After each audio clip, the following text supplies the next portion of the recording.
Hello, everybody. It is December 1st, our first podcast of the month of December. Welcome to Policy Matters. I am Eric Allen. And I am Nicole Horn. And Eric, I spent a good 45 minutes in line getting ready to vote for Senator Warnock yesterday. And it was crazy because that's the first time I have ever waited to early vote where I vote, which is Bessie Branham in DeKalb County. Usually it's like a 5 minutes.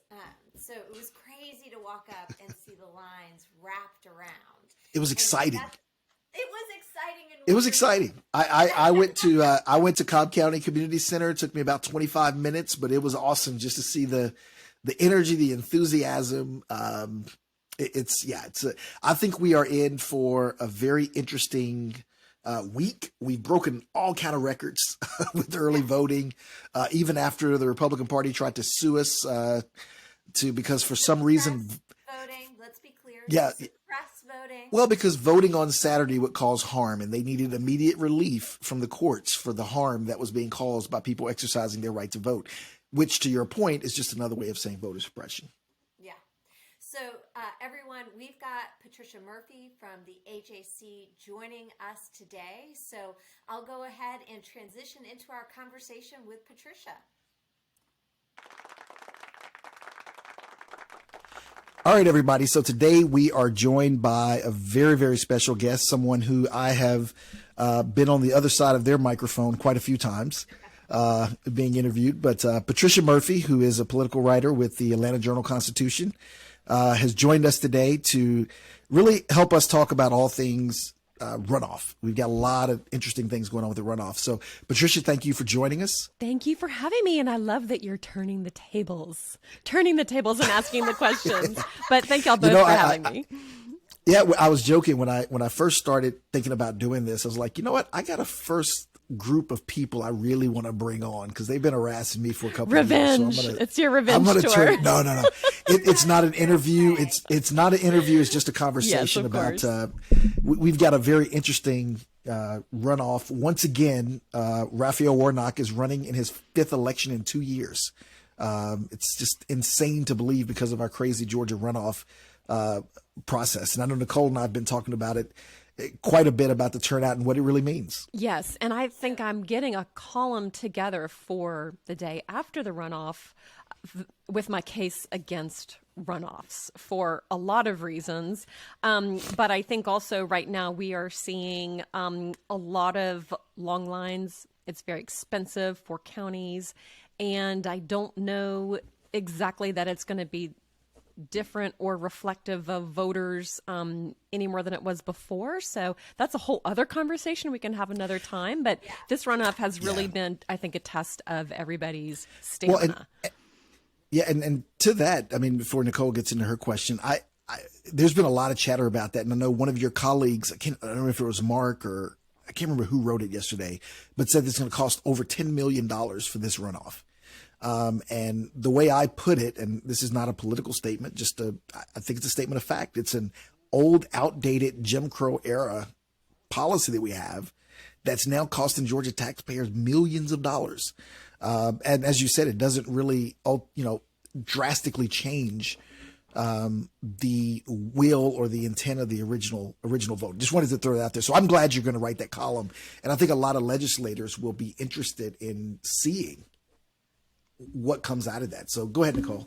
Well, I'm curious, would you prefer a ranked choice or just whoever gets the most gets the most? I'd have to go and do some more research on ranked choice and how it's turning out because it is being used in a number of other states. It does also require longer for the results to come in and for it to pan out. And I think in New York City, it raised some, the unintended consequences that it raised some doubt in voters' minds.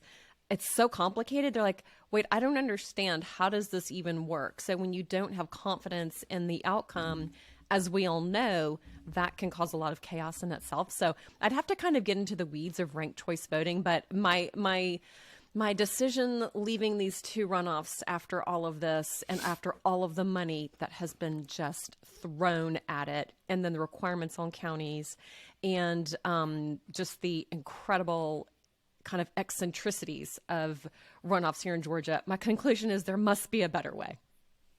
Well, and I've talked about it a couple of weeks ago on our show, but people, if you look back, we used to have 4-week runoffs, and then the courts got involved and pushed it to 9 weeks because of the UOCAVA vote, overseas voters not having time.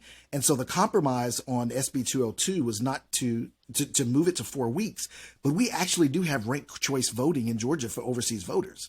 Yes, and that's so a there's new already, piece of it. We'll see how that goes. Exactly. So there's already a blend of ranked choice voting included in the process that we have. Yes. So you can tell me, did lawmakers even know that they were approving ranked choice voting when they did that? Was that a real debate? It wasn't. I think people were more distracted about bottled water in line than they were about what the mechanics. Just honestly, yeah. But that's how it works. That is how it works. Yeah. And I do also, I wrote a whole column about bottles of water in line. But I think, the level of attention that some of these pieces of minutia do or don't get, and then you see the real world consequences of them, especially with a huge bill like SB 202. I think lawmakers are going to have to take many bites at the apple to get this right. The most overused word in the legislature in the well is a legislator stands up and says, "This is a cleanup bill." Oh yeah. I think we're going to have a lot of cleanup bills. Just a simple cleanup bill. Don't mind It's just me. a simple.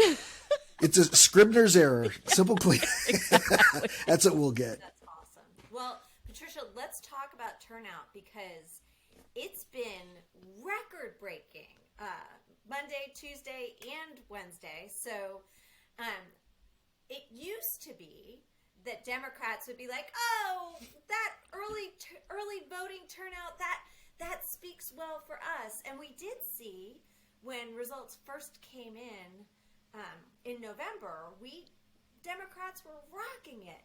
But then we saw unfortunately our statewide candidates go on to lose, with the exception of Senator Warnock. So what do you think people should be feeling right now?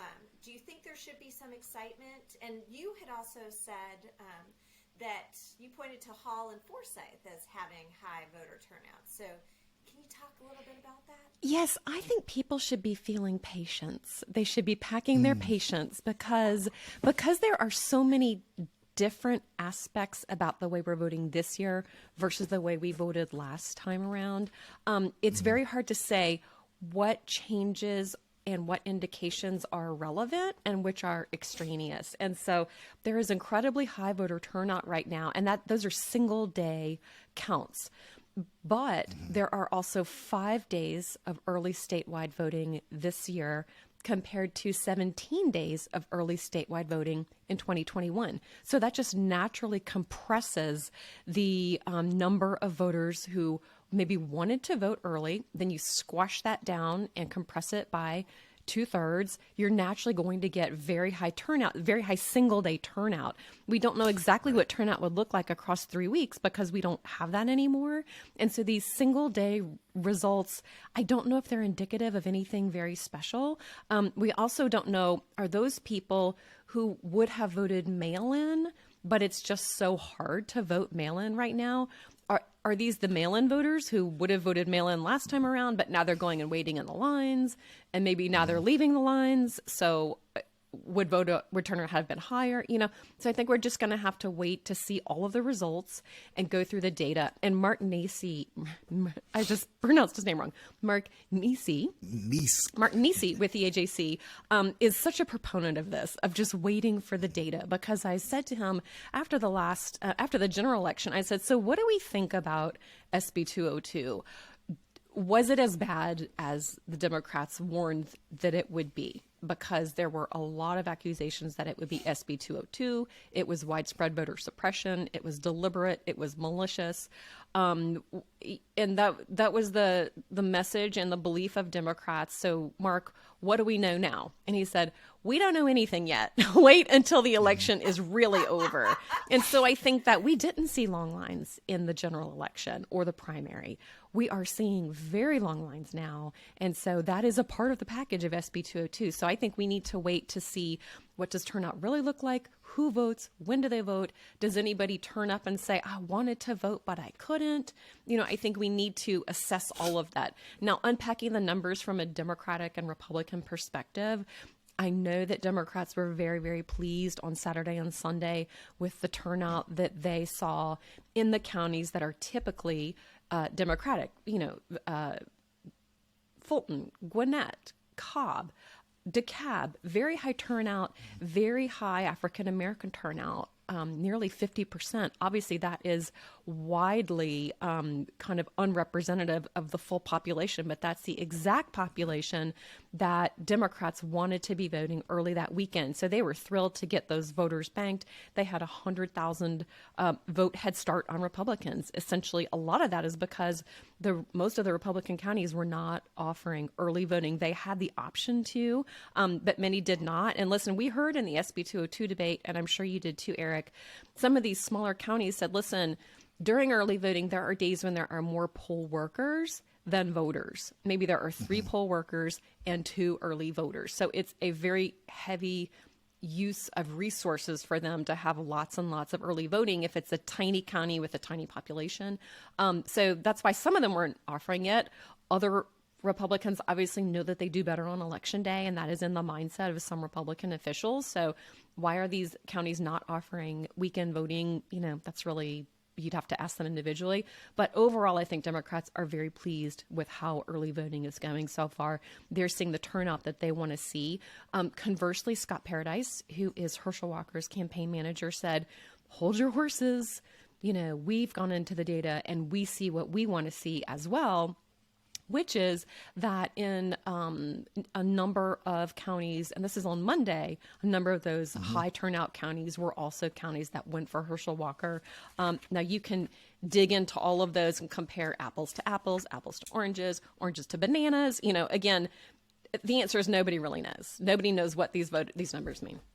That's a long answer. And I think, no, that's a good answer, because I think the reality is, campaigns are going to take out of it what they want to see. They're going to pick and choose and see certain glimmers. I know, to your point, I think the Walker campaign was celebrating that 9 out of the 10 highest counties on the first and second day of voting, were all counties that Herschel Walker won. When you dig into those counties, some of them are not even the size of some of the cities in Fulton and exactly and Cobb. So it's a little bit, misleading on that standpoint. The other thing I wonder, if you've heard anything on this is, the Kemp Warnock voter was a real thing. It turned out to be a very real thing. I'm not sure that anyone, the Kemp Warnock voter was far more pervasive than, let's say, the Abrams Walker voter. Just as far I as never met crossover one of split. those. Yes. Yeah, that doesn't exist.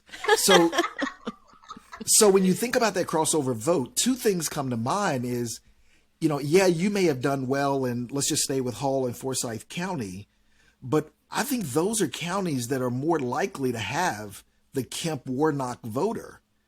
So you've got to be really careful. Kemp may have won that because, that county, but by such a slim margin that if enough of those voters don't turn out and actually are voting for Warnock, it could make a difference. So I don't know if you heard anything about that, but it kind of yields to what you were saying earlier about just being patient. Yes, it's such a great point, because in every county that Walker said, Walker carried that county, Kemp carried it by more. And so Exactly. Was Warnock's margin closer in those counties? Yes, it was. So that is so important. So it's that universe of 200,000 voters who voted for Brian Kemp and did not vote for Herschel Walker. Some of them voted for the Libertarian. Many voted for Raphael Warnock. We also don't know exactly in that bucket of voters who were Warnock voters voting for Kemp and who were Kemp voters voting for Warnock. Most of them were Republicans, and we know that because of the statewide totals all the way down the ballot, because every statewide Republican won. So those were mostly Republicans, well, except for Herschel Walker, mostly Republicans also voting for Warnock. But that also presents Warnock with a unique challenge of getting a Republican voter to go back to the polls and vote for him. Did they vote for him because they loved him, or because he was there and wasn't Herschel Walker? Well, or the reverse. I think his campaign, his entire messaging right now is not about convincing Republican voters to vote for him, but honestly wanted him to stay home. And I think Jeff Duncan, Nicole was talking about his tweet earlier today. I think he basically just gave gave cover to all the Republicans who feel like he did and said, I don't want to go in the booth. And I just had to walk out. What he's basically signaling to people is don't even show up. Because so true. I wasted my time and stood in line, and all I saw was Herschel Walker and Raphael Warnock, and I couldn't stomach voting for either of them. Yeah. There's no other reason for him to make that statement other than to give a clear signal. It's just not for us. And also to kind of troll all of his old colleagues in the Republican state Senate. I think the heads exploding across Georgia when he said that on CNN. I'm like, I'm going to need a Nest camera in every lawmaker's living room right now. Oh God, that's a scary thought. I know. What were you That saying, is Nicole? scary. But I'm sorry, Nicole, I interrupted you. No. I'm just curious as to in your experience, how many people, Walker's trying to pull those Warnock voters over. How frequently does that really happen? I mean, I don't see people changing their minds on once they've chosen, a horse for the race. Do you see a lot of that? Do you really think there's enough likelihood that would happen? Yeah. So I think there are, nobody is just like anybody else, so we never know. I think that Walker had a much better case to make when control of the U.S. Senate was on the line. Yes. When he could say, hey, Absolutely. I know that, you may not like me, but I know you don't like Joe Biden, and I know you want a Republican Senate to put the brakes on that. If this had been a race only about Joe Biden and a Republican Senate, and can they slow the progress of the Democrats in Washington? Can they reverse the progress of Democrats in Washington? That is a totally different conversation from, I did not hold a gun to my wife's head, and if I did, it's because I had a mental illness. I know I lived in Texas for 40 years, but I moved back, and you guys all know I'm from Georgia. All of these conversations he has had to have, although he has not answered questions from us, all of these other questions about his candidacy in voters' minds.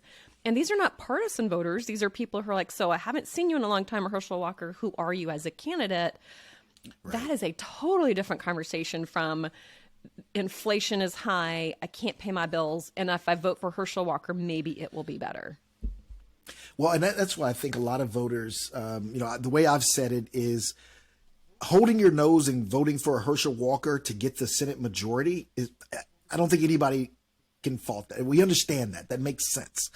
But voting for Herschel Walker in the minority just serves you no purpose whatsoever. I don't know if there's been a good argument made to your point, because and I think that's also a reason why you've seen a lack of national Republicans. I can almost guarantee you, if this were for 50-50, like this position we were in 2 years ago, you would see every Republican presidential hopeful coming into Georgia to try to get Herschel Walker elected.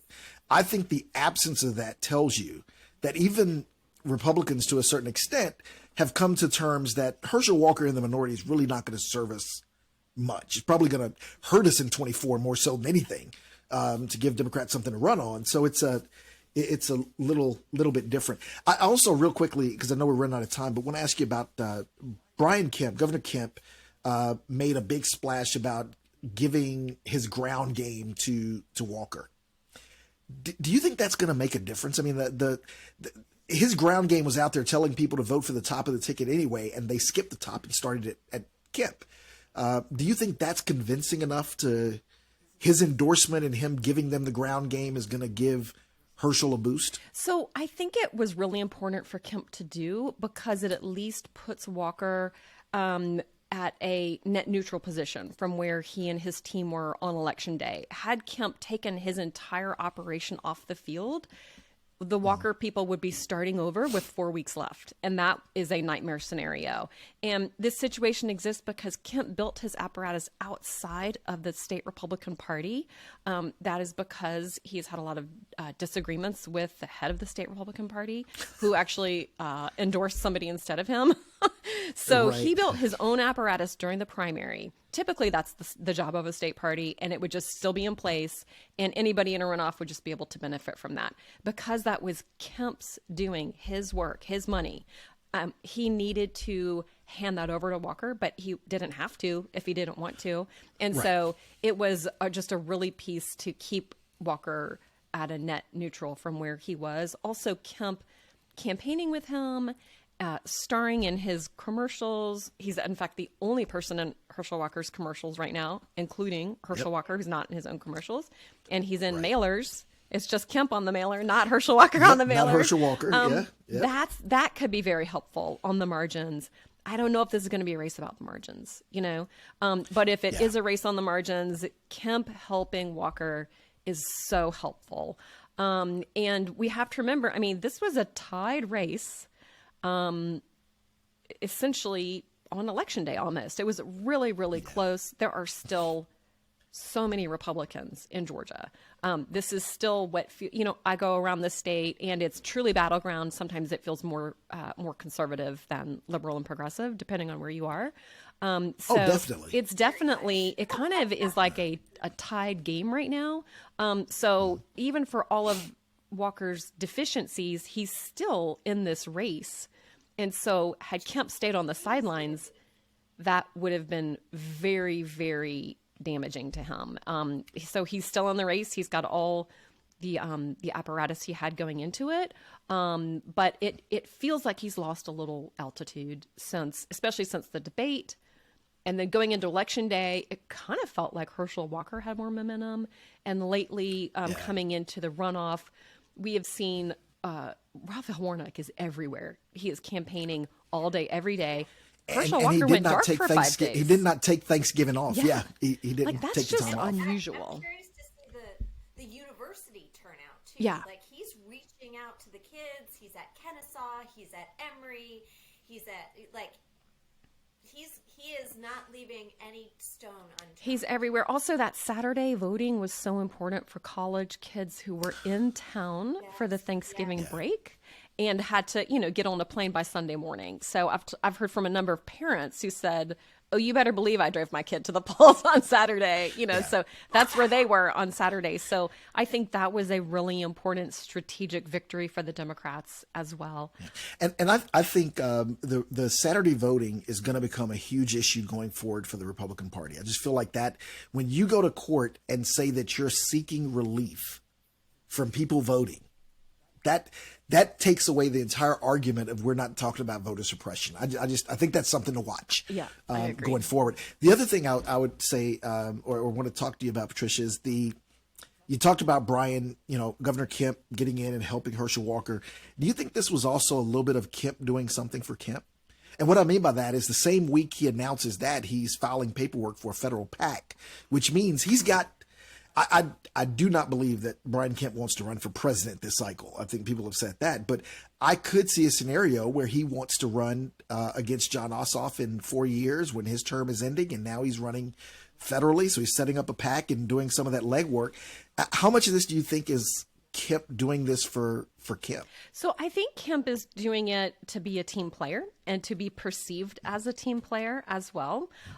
If he were not helping Walker right now and Walker did lose, people would say, Brian Kemp, if you'd only helped Herschel Walker, But I do think for sure Kemp, the timing, it really aligns for him to potentially run for Senate. I think opening a federal PAC broadens his, keeps the door open for a lot of things. He's also had a lot of other candidates come in for him this cycle, for whom I know he would like to help in the future. Somebody like Glenn Youngkin, who is term limited in Virginia and could potentially run for president or for Senate down the line. And so I think Kemp his national profile is certainly growing. A big piece of that is just because of the race he won And to get through that primary and then to dominate his general election against a candidate like Stacey Abrams is something that I don't think many people have really seen done before. It was sort of masterful. There's only one word for it. Even after his huge feud with Trump, it's just nobody thought he would be here right now. So I think he's caught people's attention. Yeah, he's definitely caught people's attention. So I think this keeps his options open. It helps him help people who helped him. And then, of course, had he not helped Walker, he'd get a lot of blame for this race. But it's important to know he offered to campaign with Walker before Election Day, and Walker's people turned him down. They said, we've already got our plans in place.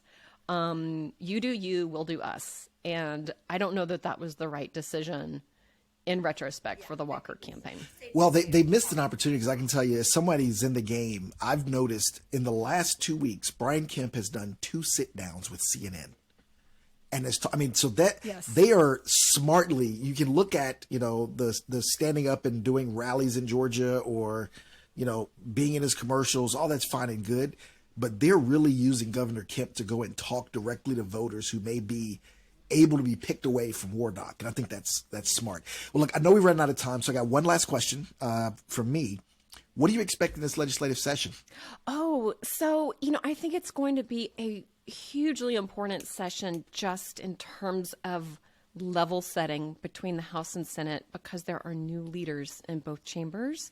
And John Burns will be the new House Speaker for Republicans after David Ralston died, which was a huge gut punch to everybody in the state house, Democrats, Republicans, press. He just was, I think, such a steadying force that it will be up to John Burns to really set the tone for his own leadership.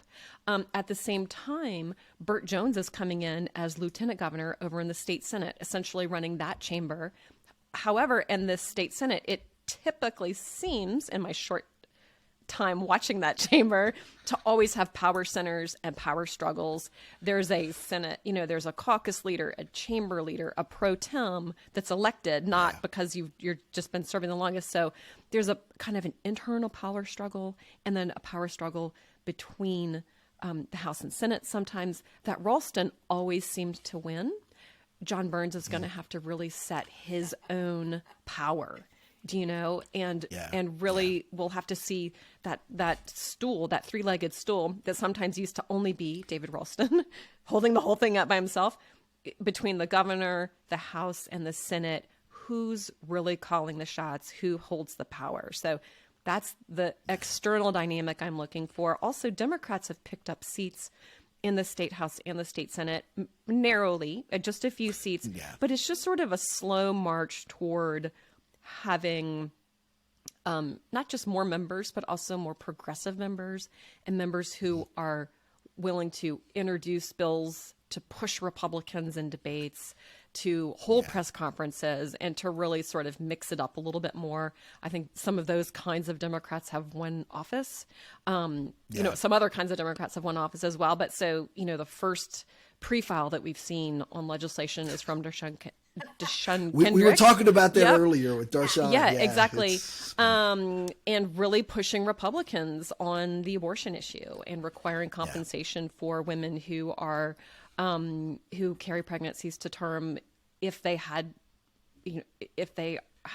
would have had an abortion in the state. Now they can't. Now they won't have access to that. Who's going to pay for all that? That is what her bill is about. That bill is never going to pass. It will never even come up for a vote, but it really puts Republicans on notice that Democrats are not here to just lay around and wait for the majority to come to them. Yeah, I think with and it's a great conversation piece.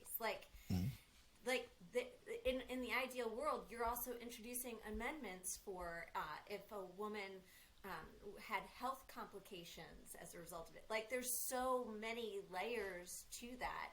It's a great dialogue to have, and you're right, it's not going to make it out of committee. It won't get on the floor, but it will get national press. Yes, I'm sure. It's already gotten local press, as you know. Yeah. It's gonna be widely covered. Well, Patricia, thank you so much for joining us. I know you've got Thank you, guys. Yeah, you've got to jump. I know your editor is going to kill us if we keep you one more second. I'm going to see if she slacked me. I know, right? But what I will say though, while we're letting you go, is the two things that I'm going to be watching are the 42 new members in the House. I think that is a huge number That is so many of new members with a new speaker. And so what I'm really looking forward to as the inside baseball in me is I want to see what the Senate and the House rules are. It'll be very interesting to see if there's been some negotiation and some members have done some moving around of the Senate and House rules. So what do you mean? What should we be looking for? Well, in order to strip power or put checks on either a new speaker or a new lieutenant governor. So it'll be, that's what I said. It's very inside baseball, so listeners could probably care less about but that. We'll discuss. Yeah, we'll talk about it because I really do want to see what kind of guardrails they're going to put in as far as, it's not legislatively or constitutionally provided certain things that how the Senate and the House operate. So will they keep the lieutenant governor as a member of the committee on assignments? Or will he just hold a gavel? Will the speaker be, so there's a lot of things that can be done through the Senate and House rules that I think are going to be very fascinating and to tell us a lot about how effective this new leadership in both chambers are going to be going Interesting. forward. I'm going to follow up with you on that. But anyway, thank you for joining us. Thank you everybody for listening this week on Policy Matters, and we will talk with you guys soon.